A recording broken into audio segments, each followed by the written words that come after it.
and I'll tell you about the year of 42, when 5 young men went off to fight for their red, white and blue. George and Frank, Joe, Matt and Al were sailors brave and true, and the tight-knit band of brothers and the pride of Waterloo. Make way, boys, they're on the sea again. Make way, boys, here come the Sullivans. Hey, welcome back, everybody. Thank you for joining us on tonight's version of Keepin' It Real, the live web television show originating from Atlanta, Georgia. Again, my name is Dennis Aloia. I will be your host for the rest of this evening. My very, very old and good friend is a gentleman sitting next to me. His name is Hal Burke. And we go back more than a couple of years. He used to babysit my children. That's how old this guy is. And my kids are all grown and got their own families. But Hal, you've recently retired and got into something that I find very interesting and very moving, actually. There's a family called the Sullivans from Waterloo, Iowa. And as I understand it, in fact, there was a movie made about them back in the 40s. Correct. They had 5 sons. They were all lost on the USS Juneau during the Battle of Guadalcanal in November of 42, I believe. Correct. And you've kind of researched this family and everything about the Sullivans. And I'd like you to pick up the story at this point and tell our viewers what you've done and what you've uncovered that maybe a lot of people didn't know about the connection between them and someone else. Well, first of all, I'd like to thank you for, inviting me on your show to present the story of the 5 Sullivan brothers. Mm-hmm.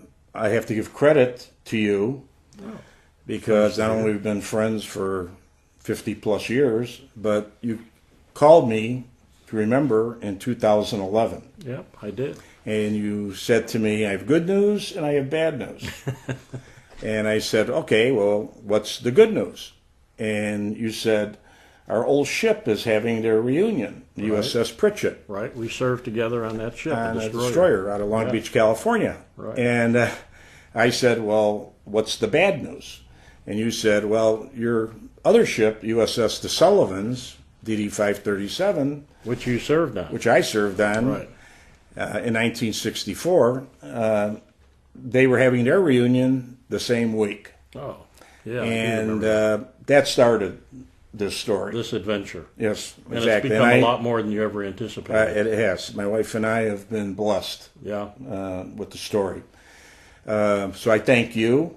Okay, you're welcome. I thank my cousin Ken Fisher, who was on the first ship to transit the Northwest Passage, the Coast Guard cutter the Storis in 1957, because I like to say that both of you were instrumental in not only me joining the Navy, but then later on in life pursuing this story of the Sullivans, which leads the connection, the story I'm trying to tell, the connection between the 5 Sullivan brothers, the family legacy, Kelly Sullivan, who is the sponsor of the new ship, DDG 68, and today 95-year-old George Mendonsa and his charming wife of 71 years, Rita Petrie. And that's the story.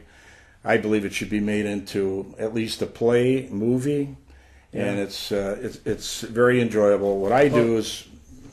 I was going to suggest, why don't you pick up the story of the Sullivans from the time that they were in Waterloo as young men. I don't know that all of our viewers out there have ever seen that movie because it was made in the 40s at the height of the war. And the movie was originally called The Sullivans, and then it was changed to The Fighting Sullivans. Right. And it depicted the life of the young boys growing up. And you and I can identify with the 5 Sullivan brothers because we both grew up in Cicero, Illinois, which is the hub of Chicago for the trains. Right. And I grew up like 2 blocks from the Quincy, Chicago, later known as the Burlington Railroad, and actually worked there when I got out of the Navy while I was going to junior college. And it reminisced of the Sullivan family because they were from Waterloo, Iowa. The father worked on the railroad. He was an engineer, right? Well, yes, he was more on the caboose, so to speak. Oh, and okay. I mean, he had moved up in his jobs on the railroad. But the boys were a very close-knit group of young men. And the father reminded me of my grandfather. I mean, Really? Very much the same kind of conditions. Yeah. My uncles, my mother's brothers that grew up there in Cicero were in World War II. One was in the Seabees, one was on a destroyer. So there's a very close-knit identity Family, to that. Yeah. And as I said, in 2011, it really blossomed, where we really got involved with the USS The Sullivans, DD 537, DDG 68 Association. To say you get involved is an understatement. You went to the reunion, and you and your wife Nancy became reunion planners for the following Sullivan's ship Exactly. reunion. Well, yeah, we've done two of them. Right. 2013 in Chicago and 2017 in Buffalo, which is where the USS The Sullivans is a museum ship, National Historic Landmark, and The one that you at the served Buffalo, on. yes, at Right. the Buffalo Naval Park. The Sullivans DD 537 was decommissioned in 1965 and brought to Buffalo, New York in 1977. Well, as I understand it, President Roosevelt, when the Sullivan brothers were lost in 1942 on that same ship, the Juneau, President Roosevelt insisted they name a destroyer, the next destroyer to be launched, the Fletcher class, after the 5 Sullivan brothers.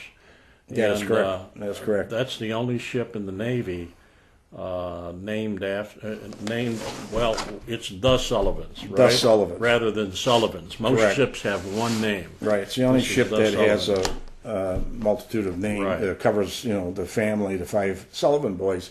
What a lot of people don't know is that 2 of the Sullivan brothers actually served in the Navy prior to Pearl Harbor. So they had just gotten out of the Navy around March of 1941, and of course Pearl Harbor happened in December, and then they wound up rejoining the Navy. What a lot of people also don't know is that if you visit the Arizona Memorial, on that wall with the names of all the men lost on the Arizona is a young man by the name of William Ball. And William Ball joined the Navy, and he was on the Arizona actually with his brother. Mm-hmm. And when the Japanese attacked, he was killed. His brother survived because he was off the ship, I think, at either a Sunday service or something. And that was the Pearl Harbor attack. That was a Pearl Harbor attack. Right. So the 5 Sullivan brothers vowed like a revenge, and that's where the term "we stick together," their whole life had been "we stick together" as a group. I mean, they're a rough and tumble group of kids, and I can understand under those circumstances where they grew up and at, and they joined the Navy together. And I was going to bring that up because as kids they always stuck together. Exactly. They insisted when they joined the Navy that they serve together on the same ship. They wrote a letter demanding that they serve together. And I know that the commander of the ship was concerned. Very that we much had so. The 5 brothers on the ship. But I want to take our viewers to the night of the loss of the Sullivans during the Battle of Guadalcanal. Can you explain that a little bit? Well, they described it as a barroom fight with the lights turned out. Wow. And what happened was that, as you know, our fleet was depleted because most of our battleships were lost at Pearl Harbor or damaged. Right. Well, the Marines had landed at Guadalcanal, and the Japanese were running ships and troops down there trying to get the Marines off of Guadalcanal. And the final thing was that the Japanese sent 2 battleships, a cruiser, and a group of destroyers. And all we had were cruisers and destroyers. Mm-hmm. And if you could picture an old Errol Flynn movie, like the old pirate ships going side by side, but just add the night element, because it happened at 1:30 in the morning. And the Japanese had the advantage at night because of they trained for night battle. Well, they had been in previous wars, yeah. so they really perfected their nighttime battles. Their destroyers were very effective. Mm-hmm. They had a torpedo packed with 900 pounds. It was called the Long Lance, where our torpedoes were 600 pounds, so we had a very difficult time in the beginning of the war that they would hit the ship and not explode. Not explode, yeah. Well, the Sullivan's brothers served on the USS Juneau, and as I understand it, the Juneau was hit by a torpedo, or was it more than one torpedo? Well, what happened was the night of the battle, I mean, you have to imagine complete chaos. These ships are going in between one another. I mean, actually, the Aloia fired on our own ship, the San Francisco, the cruiser. Right. The Juneau, during the battle, was hit by a torpedo, and it literally lifted the ship out of the water and broke its keel. And that was... So it was badly damaged, the Juneau.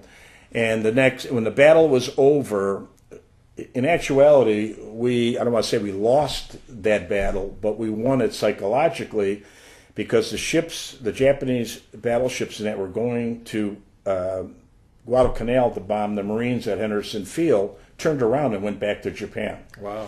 And as a matter of fact, the admiral, that he was really lost face and court-martial. And the next day is when the tragedy happened.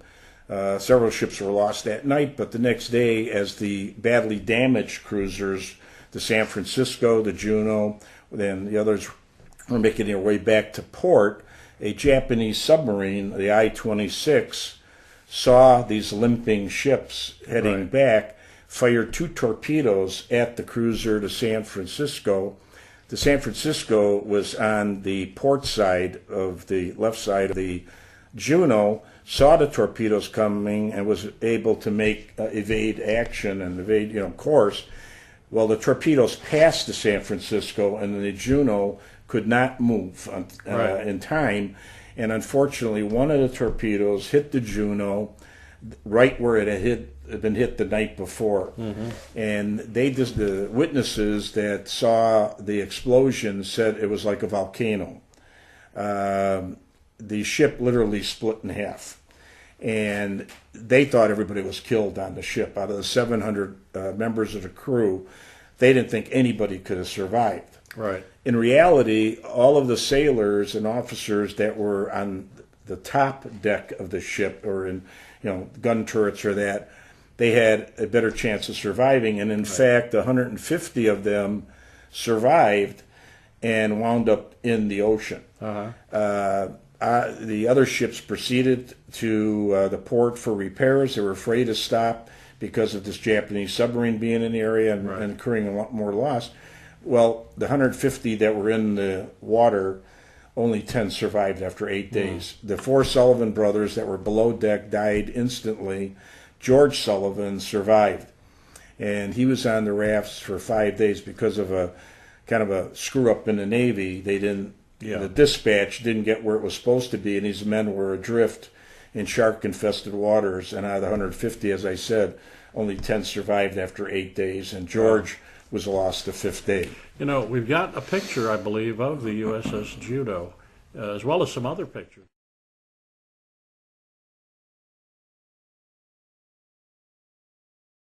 The largest guns were 5-inch 38 guns.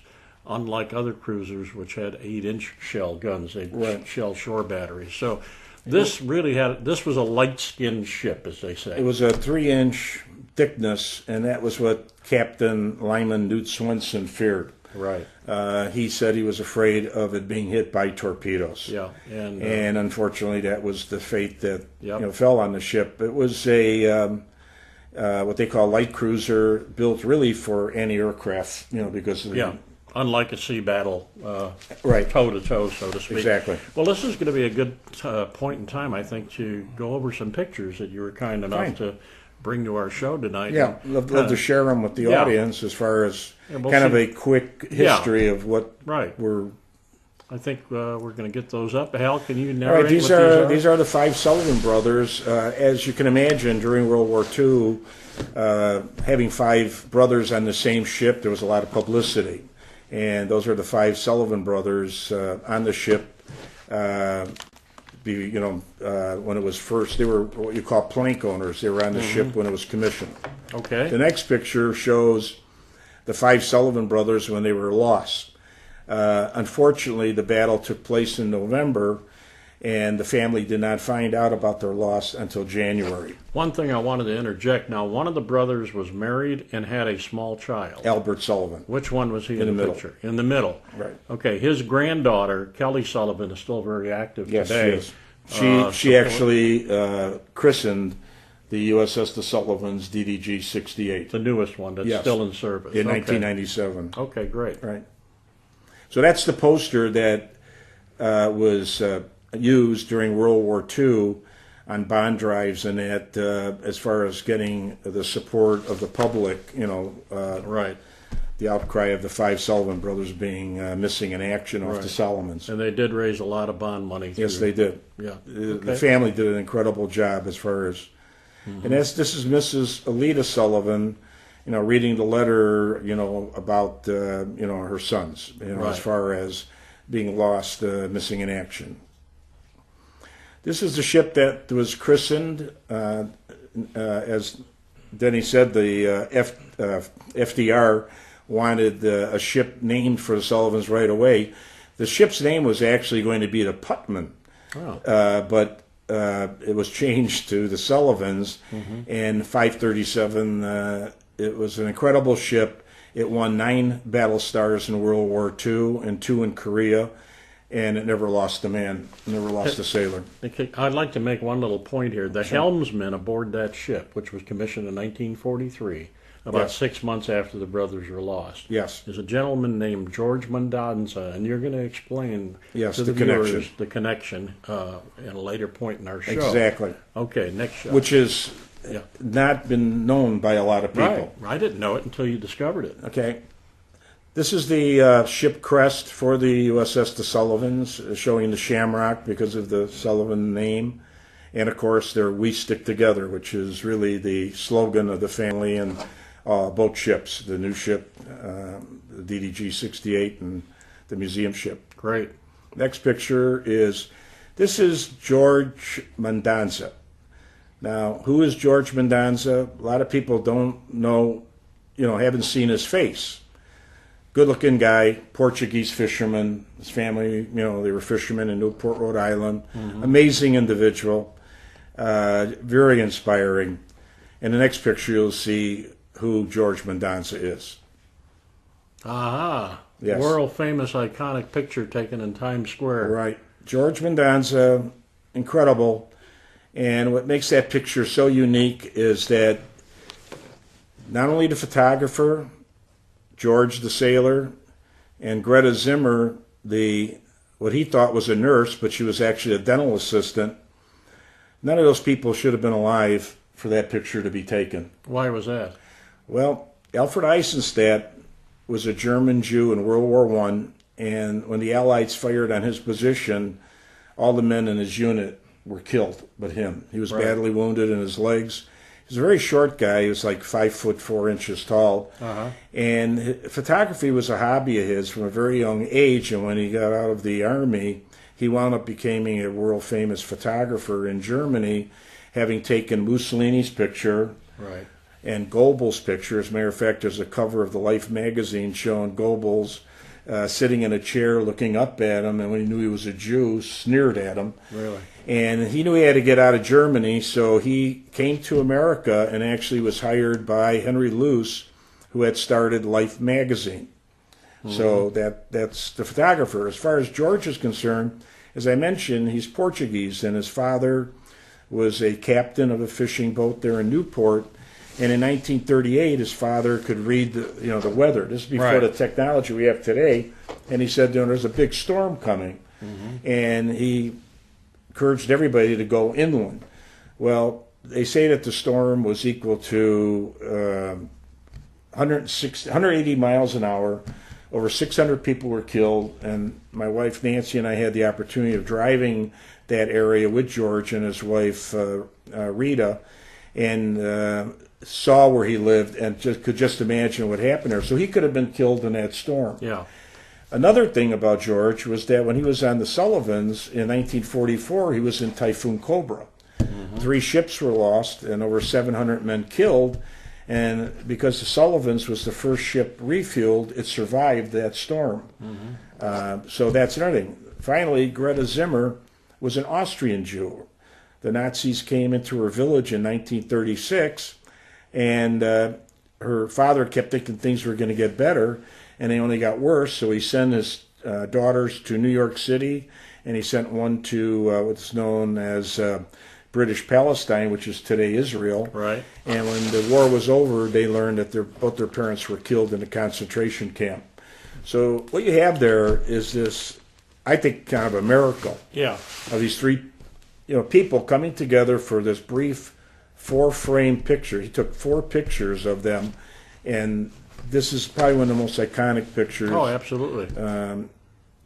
And one other thing is, if you look over George's right shoulder in the background, you'll see a smiling face of a beautiful young lady. Mm-hmm. That woman is Rita Petrie, and that is George's wife today of 71 years. That was his date that day. Wow.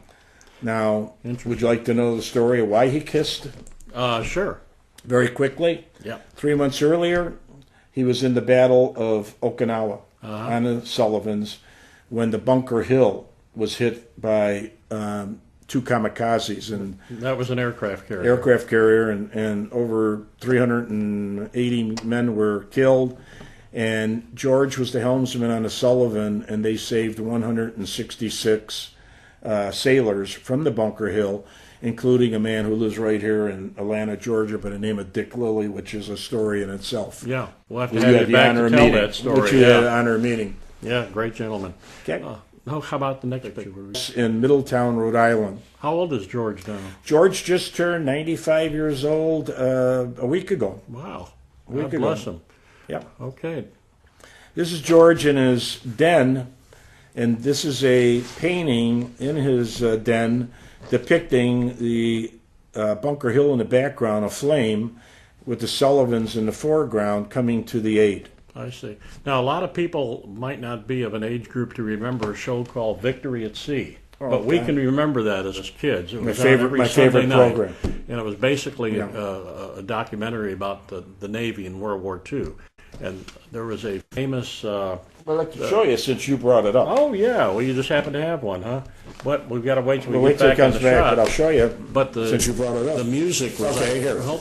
Okay, well, the music was iconic. And this is a photo album that in the 50s was one of the highest rated selling albums ever. Victory at Sea, the music from that documentary. That photograph is, in fact, the Bunker Hill on fire during that exact battle that George Mendonsa participated in and was the helmsman on the ship that steered the ship to save 160-plus sailors from that ship on fire. Wow, gives me chills just remembering this. Now, this has got to be the new Sullivans. This is the new Sullivans. This is the DDG 68, which was commissioned in 1997. As I mentioned, Kelly Sullivan, the granddaughter of Albert Sullivan, christened the ship, and she's very active to this day. She's just an incredible woman, inspirational, motivational, and I've been on several events with her. Right. And she stands at the pier waiting for the ship to come in, and it's just... very dedicated. Yeah. Yep. And you've had the honor of meeting her on a couple of occasions, too. This is the ship crest for the new Sullivans. It is stationed in Mayport, Florida, Jacksonville. And I've had the honor of being aboard the ship and meeting the new commander is Commander Russell Moore. Mm-hmm. So, okay. This is the flag that flies on the DDG 68, which depicts the gold stars, the 5 gold stars for the loss of the 5 Sullivan brothers. Okay. So they are honored to this day, by the ship and crew. Great. It's a picture of Kelly and I at the 75th commemoration of the sinking of the Juneau in New York. The ship was commissioned in Staten Island. That's Kelly and I standing on the bow of the ship. Oh, great. This is the Sullivan Brothers Museum in Waterloo, Iowa, with the lone sailor and his sea bag in front of the museum. I highly recommend, if anybody is traveling through the Midwest, to make a point of stopping at Waterloo, Iowa. Mm-hmm. Great picture. This is the Buffalo Naval Park in, of course, Buffalo, New York. This is the USS The Sullivans, which is maintained by the Tin Can Sailors Association. Every August, about 40, 50 Tin Can Sailor volunteers come to work on the ship. They paint it, maintain, paint, maintain, and we're there this for 4 days. As a matter of fact, this coming August will be the 15th to the 19th. And what makes it so special is that there's just not Navy men that work on that ship, but I've had the honor of meeting Army, Vietnam War veterans, Marine, Air Force, Coast Guard, because they don't have their own ship left anymore, and they come to the Sullivans to share. That's great. And of course, this is a poster that I remember as a kid, depicting what the story I'm trying to convey is the tradition, the heritage, patriotism of our founding fathers, current generation, our dress blues, as you remember. Right. And, you know, I look just like that 150 pounds ago. Me too. Yeah. and a little boy holding a sailor's hand reminds me of my son or my grandson. Right. You know, because I've had my grandson Joey on the Sullivans in Buffalo, and our other two grandsons, Neil and Carl. Now, that last photograph was the USS Constitution, also known as Old Ironsides, and it's still available in Boston for visits. Hal, what a story! Wow, that's very and I just like to inspirational. And we still have a video to go over too. Oh yes, we do. And I also like to recommend another great book besides the Kissing Sailor book, which was written 5 years ago. Explaining, all the details about identifying the true sailor and nurse who was really a dental assistant. And this is Maxwell Taylor Kennedy's book called Danger's Hour, which again, the cover shows, like you said, the Victory at Sea album cover of the Bunker Hill. Two great books. That is your contact information up there. Yes, it is. As I understand it. Now, you're doing professional speaking. You're telling the story of the Sullivans, George Mendonsa, the Kissing Sailor, and also there's a motivational portion that can relate to today, which we'll talk about as soon as we come back after this short video that we're going to play for you in just a few minutes here. And it's going to be, can you kind of give us a heads up on what the video consists of? Well, real quickly, this is a video by the Americans Veterans Senate. This is the best. There's only one thing, there's one little mistake in it. They're going to show the hospital ship that the Sullivans took the wounded Bunker Hill sailors to. And for some reason, they used the ship the Solace. And in fact, the name of the hospital ship was the Bountiful. So that's the only thing that, other than that, it's an incredible video. And I'm so grateful that the American Veterans Center did the video. So I'm sure we're going to show our audience that video here if we've got it keyed up.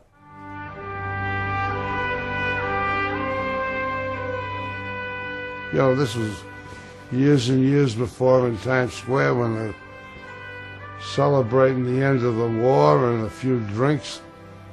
I didn't know who the hell I grabbed. I knew she had the uniform.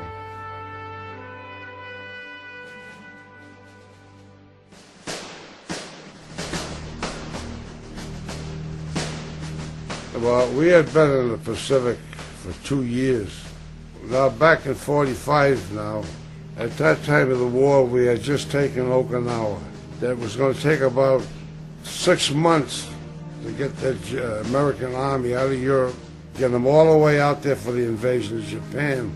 So a few ships out there like the Sullivans, we've been out there for 2 years. I guess they says, send them guys back to the States. So in July of 45, we got our to come home. My younger sister married a Navy guy here in Newport, and he was from Long Island, New York, originally. He says his parents were coming from Long Island up here to visit him, and they brought their niece with them. So I met the niece, and I said, holy gee, she's beautiful. So I kept in touch with the niece by phone, and now my leave was running out and the war's still on. So I said, well, I'll make reservations to fly out of New York. Went to New York the last few days of my leave, and I met Denise. It was my last day in New York. We're in Radio City Music Hall. And while the show was going on, we're watching the Rockettes a whole bit. And all of a sudden, there's a hell of a commotion out on the streets. And the people out on the streets are pounding on the doors of Radio City. And in the theater, we're wondering what the hell's going on outside there. So finally, they stopped the show, and they put the lights on, and they said, the Japs have surrendered, the war's over. Well, the people in Radio City went wild. We come down into Times Square, Christ, there's 1 million people there. So my date and I, we go into Child's Bar, and the bartender put all the glasses up on the bar, and he's pouring the booze. And whatever he poured, you drank. So we're coming down into Times Square, the war's over, and boy, I'm telling you, Times Square was wild. And I had quite a few drinks in me, and I saw the nurse. Now, let's go back 5 months in the war. We're still back in the Pacific. And just before we left out there, the aircraft carrier, the Bunker Hill, she got hit.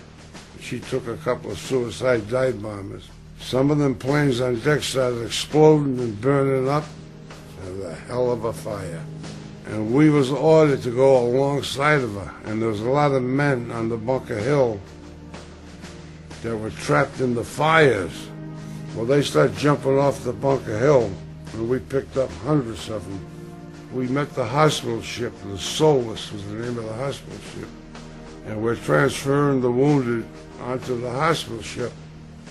And I saw what those nurses did that day to these guys, and they're hurt.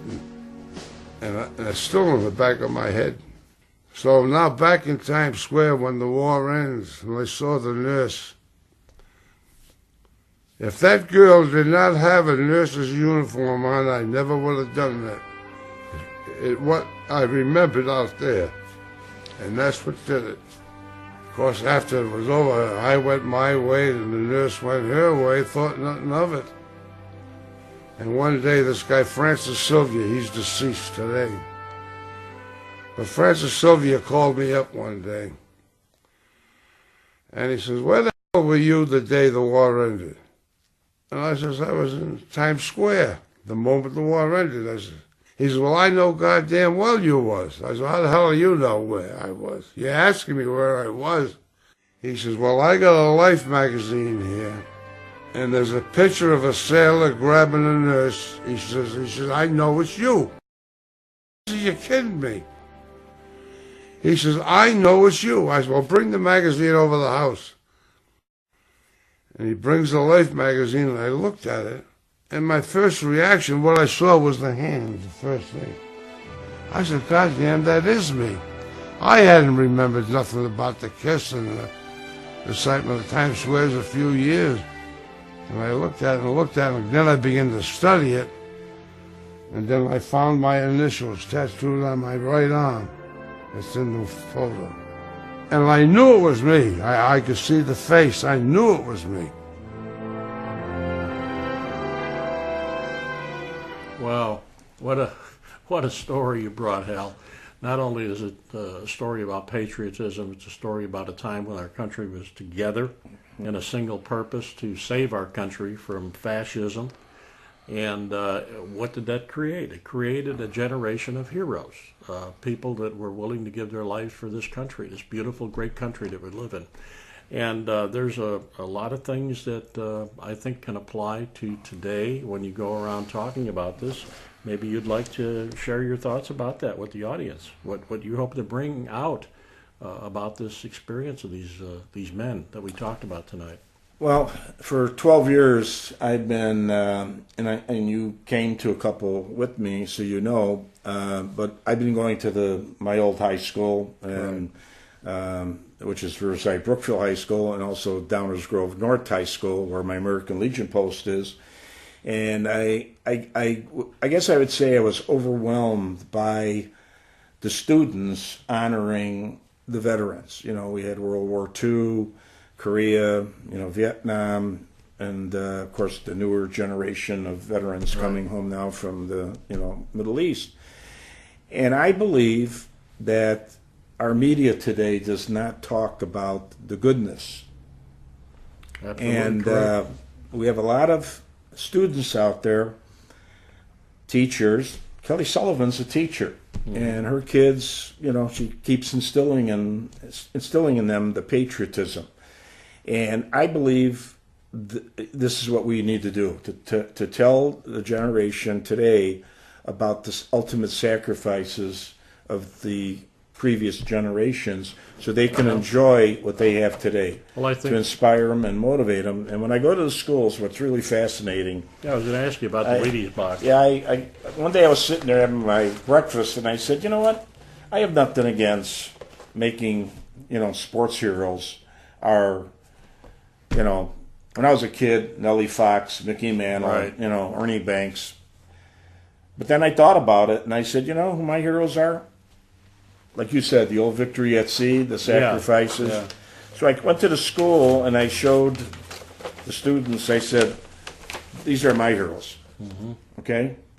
And I said, not only them, but this one. And what was amazing is when I showed them the 5 Sullivan pictures, maybe half the kids knew who the Sullivans were. Right. Half of them would raise their hand.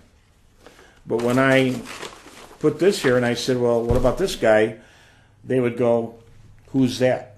And I said, that's this guy. Well, And they said, about 60% of the kids knew who it was. And the most amazing thing is the young ladies in the class, most of them said, oh yeah, they got married and lived happily ever after. yeah. And I said, well, not exactly. See that woman over his right shoulder? That was his date. Yeah. And they've been married 71 years, and of course, Yeah. it's really good working with the kids to see that there is this desire to know. Absolutely. I think if you take this story to not only schools, but if you take it to patriotic events such as reunions and that sort of thing and tell this story, there's a lot of people at these events that have grandchildren, children. They can pass this information along to them, and maybe we can get some cohesiveness and some awareness of what it takes to be a real patriot these days. Hal, I want to thank you so much for even being my guest tonight. You've really made it an outstanding show, and I really appreciate you being here all the way from Chicago to come down and do this. And again, folks, take a look at his contact information on our screen. Contact Hal. I'm sure he'd be willing to talk to you about any events you might have where this might be a fit. And he does a great job in person, I can assure you of that. Thank you, my friend. Thank you, my friend. Okay, folks, we'll be here next month. Maybe I can get Hal back sometime to talk about the gentleman that was on the Bunker Hill. Very interesting Dick guy. Lilly. Thanks for joining us. Have a great evening, and hopefully we'll see you next time. Good night.